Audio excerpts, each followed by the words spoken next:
Yeah, dear colleagues, I'm very pleased to see you, to meet you, and I hope we also will meet not only just for a few minutes here, but together during these 2 days and can communicate with each other. So, of course, happens that at the conference you get to know more of the details and what is the best to do. You see, I had been invited to write my PowerPoints in German, but you see how it has started, and we had the communication yesterday evening and tomorrow morning, so for most of you it is better that we communicate in English. And I just will adjust to this and show you some of my files. Yeah, I was kindly introduced. You see, I am a higher education researcher. What is a higher education researcher? Sometimes people from press come to me and say, what is higher education researcher? And then I say, you know a zoologist. A zoologist is a researcher who does research about elephants and monkeys. And I'm a researcher who's doing research on professors and students. This is higher education research. And so we have in different countries of the world the belief that the quality enhancement of higher education, you need more detailed knowledge, what is happening and what is going wrong and what you have to do for improvement. And in about 15 years ago, UNESCO set up a commission on higher education research and knowledge and wanted to look at what can we do in the world to improve higher education. And there they invited experts from different countries. Yeah, for example, we were 50 people from all over the world, and they invited including 10 people from MENA countries, if we were talking about this. But you see, I can say they made various analyses. And one of the results of this analysis was that the MENA country has done less than any other region in the world to establish research on higher education. Yeah, and our idea was there that for quality enhancement, you do not need just evaluation processes or committees coming, but you need more detailed information. For example, the previous speaker talked about employment of university graduates. Yeah, we need very much detailed information of university graduates. For instance, I shared training seminars for administrators in Oman and Syria, where they learned to make very good graduate surveys to find out how the careers of graduates and why does it work and why doesn't it happen. So in this way, I just wanted to say, yes, we were interested in, let's say, saying that it's also when you're talking about quality, this area where I come from, research, more in-depth information, what is happening and what's going on. Maybe one of the area I have to say to you, you see, as part of your invitation, wanted to hear what I have learned. I was able to share the Research Institute for Higher Education in the University in Kásel, and it was famous as one of the most, let's say, 6 or so most famous higher education research institutes in the world, so we had good research opportunities. And of course, if you are more interested, now I'm already retired, you see I'm very old and grey hair, so I don't want to do it, but still I can give you information of this kind of research in different countries. In addition, I can just say, of course, one way of cooperation with different countries is also the question of quality assurance and evaluation and accreditation. And just coming back to my previous speaker, The Iraq region in Kurdistan has a cooperation in Germany with the so-called CEFA, with the oldest accreditation and evaluation agency in Germany located in Hanover. And I am the chairman of the board of this accreditation association. So if you want to know more about this, we can do the different, we have time and we can meet. You see, what I wanted initially to do in my presentation, first of all say, when we are talking about different countries and what is good and bad there, we have to know from that in a way our knowledge system is international, but our organization, management, governance is very national. And we have very dramatic differences between different countries in the governance and the organization of the system. This is a very important thing here. So for instance, as the idea, I heard the invitation that many of you want to cooperate more with German universities. I initially had prepared my PowerPoint to talk about the different characteristics of German higher education as a starting point, talking about quality. As I said, time is short and now it's in German, so I do not want to go in detail, but I just want to pick one point out of the specifics of German higher education system. Namely, in some countries, you have very much hierarchies. Of some universities you consider very good and some very bad. It's very different. And for instance, let's say when you come to China, and some people say if a university is well known, many students come from other countries. Yeah, and in China, in Peking University, 20% of universities have, the best university has 20% foreign students. But in China, there are 1,000 universities which have not only one foreign students. Yeah, so you can say from the quality, it is from there to nothing. Whereas what the specific German tradition was, that we thought all universities are almost equal in quality. It's not perfect. Yeah, but just coming at this indicator, are foreign students interested? The best university has 15% of foreign students and the worst 7%. So compared to China, 20% and 1,000 universities, 0. Yeah, just to take as one indicator, to say in Germany, yeah, the difference between universities are not so big. And this is of course providing opportunity, so almost every university in Germany is interested in international cooperation being involved. This, I believe, is a specific opportunity. Otherwise, I just skip what are the characteristics.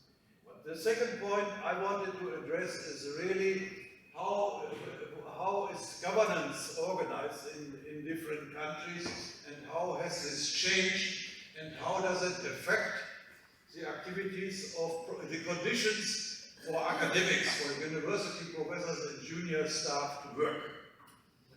And I tell you, we have always a lot of different ideas around in different countries, but sometimes we just believe that they are international. And I wanted to tell you, since you come in Germany and see the situation in Germany, that we have had in Germany 3 or 4 periods where this governance and organization has changed dramatically every time. And so still old professors like me know how the university was 60 years ago, you see, and how this worked, and the professors are socialized in different generations. But it's interesting, let's say, to look at this kind of changes.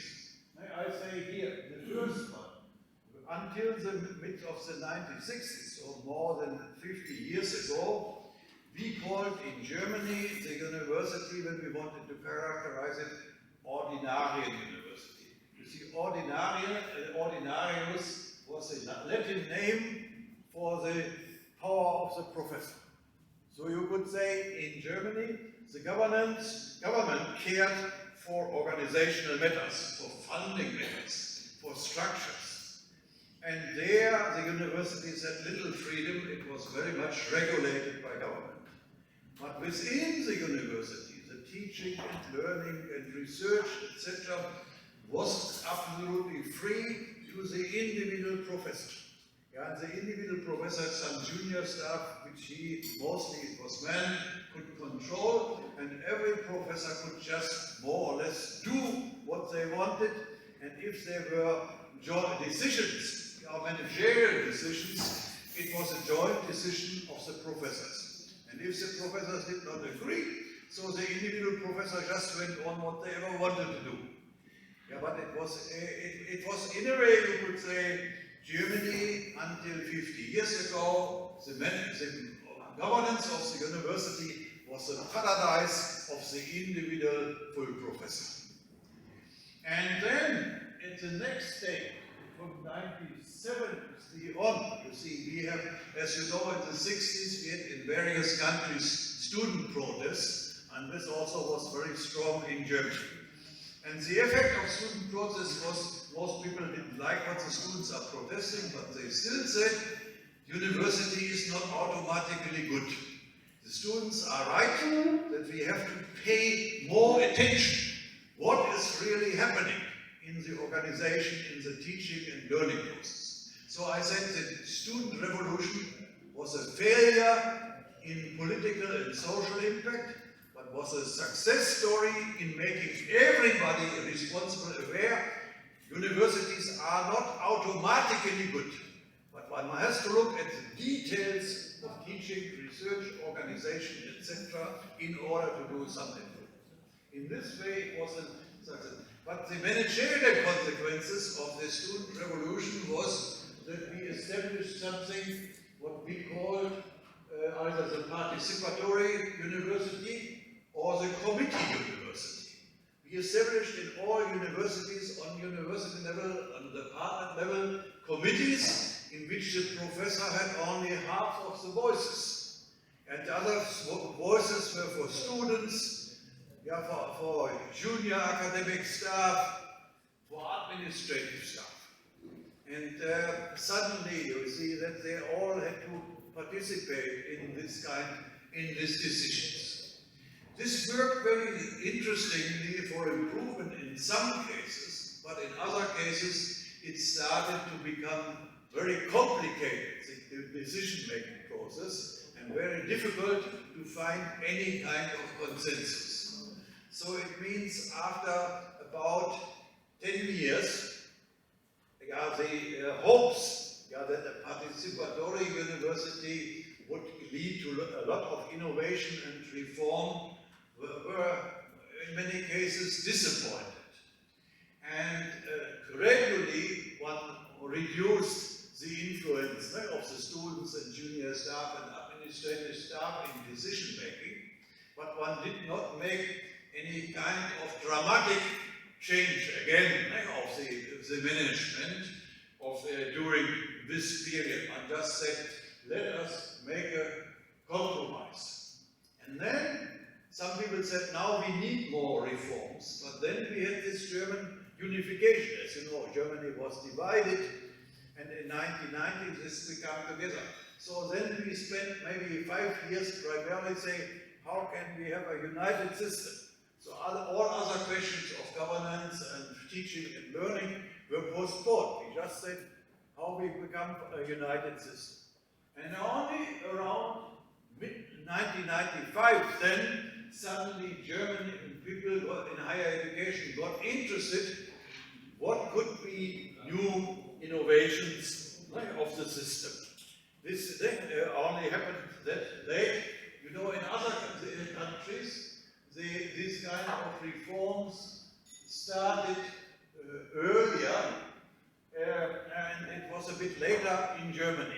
That suddenly people said, in order to improve the organization and the governance of an institution, we have to increase the power of the university leadership or management. This was an argument suddenly spreading already in the 1980s in different countries in the world, and this reached also Germany in the mid-1990s.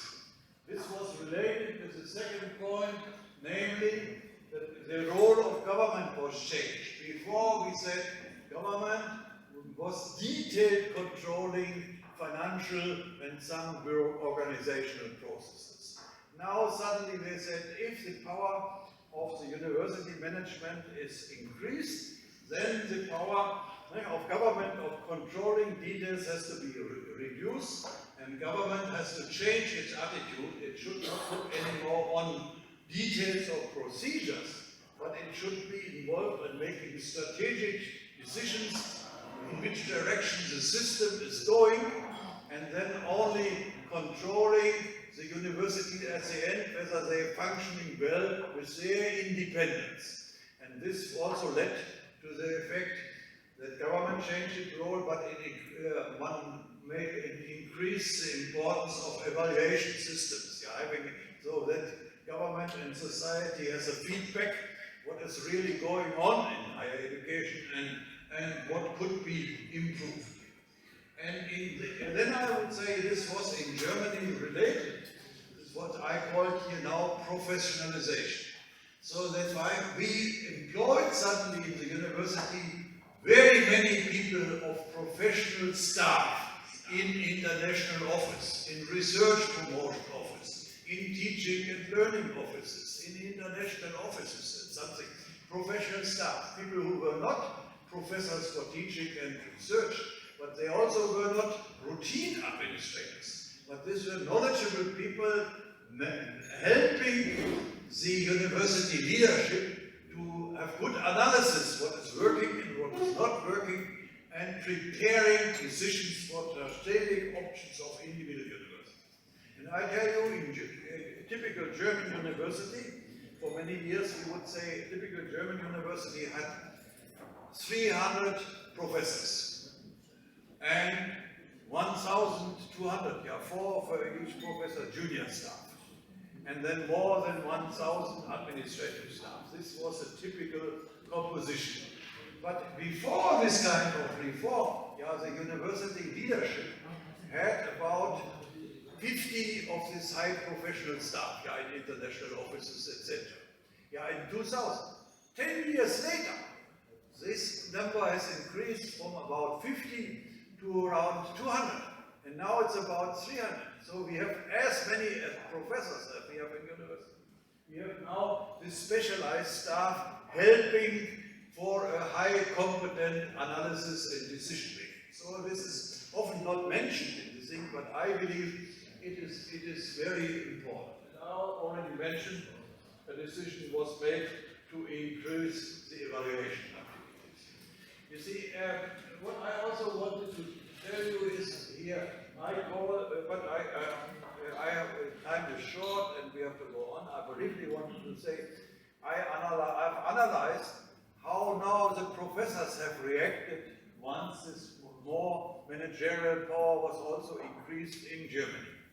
And my argument is, and I said, if you like, I can send you the PowerPoint, but I also can send you publication in English about this. You can just approach me, I give you my name card, and you can send me by email what you want to do, because time is so short now. But I just wanted to say, I came to the conclusion that in Germany we have not introduced a very powerful managerial university system.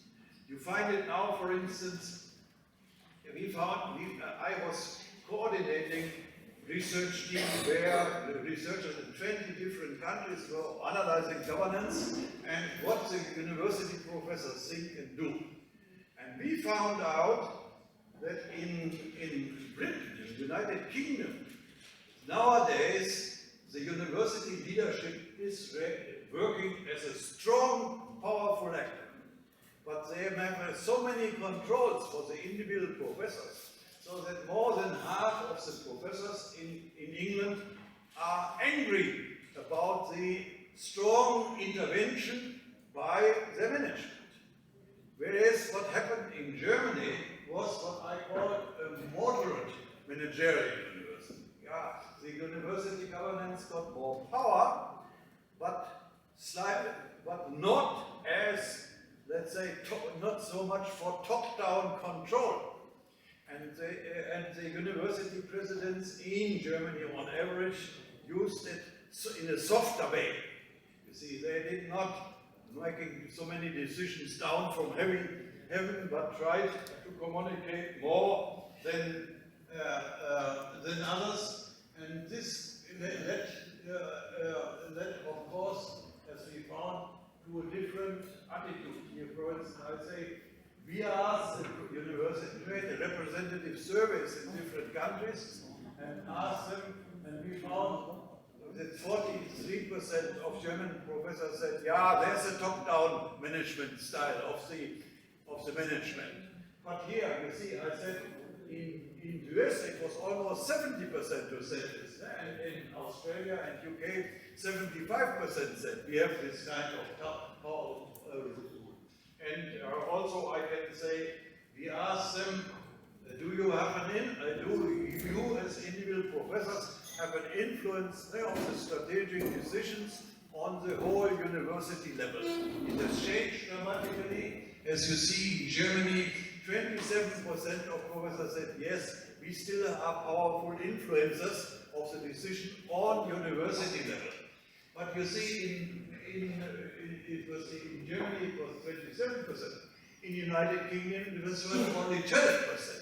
So you see there are gradual differences. So I can say the German professors, of course I said they were enormously powerful and free 50 years ago. Now there is some influence and joint strategic of the university, but in Germany this has not led to the point that the professors are giving up. They still think we have certain conditions and opportunities to shape the situation. We are not pushed in a top-down style by the university. And I also would say this is true not only for Germany, but to some other countries in Europe, like Sweden, or Finland, or Denmark. When I was invited to a conference in MENA country, where 200 university presidents from MENA country were sitting together in Abu Dhabi to listen to me what I said. But when I discussed with the people, I found out that the majority of the university presidents in MENA country had heard a lot what is happening in the United Kingdom, in England. But they were not so much aware what is happening in Germany or Switzerland and other things. So that's why I think what is interesting, the initiative here by this and saying it is good for the MENA countries to collaborate with different countries of Europe and see the variations and the strengths and the weaknesses of these different things. And I have in my report other examples of this to show you what variation exists in the management of the institution and also the belief of the professors, what they can do for the improvement of the university. Thank you very much for your attention.